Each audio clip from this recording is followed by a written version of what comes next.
beat you. I'll beat you. I'll beat you. Don't see me. Don't see me. Sir! Come here. Hey, see, I'm going out now. Very soon I will come back. And me and my friend is coming back home. If you see my friend, make sure say you don't laugh, oh. Make sure say you don't laugh, oh. What did I say? I should not laugh.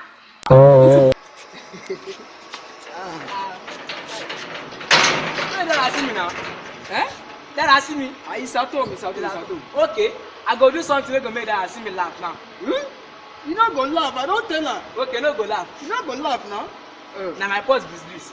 Okay, waiting. See this MTN card. I have 10,000 naira. How much is in your purse? I don't want. Okay, no worry.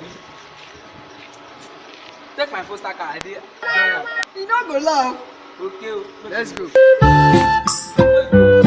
You go laugh now. You not gonna laugh. Okay. I will not laugh, Abi. Hey, don't see me. You no go laugh, Abi.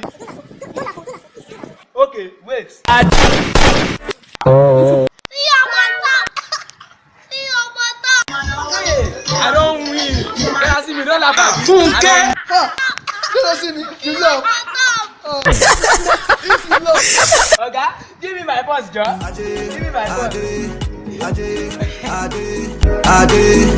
Ade.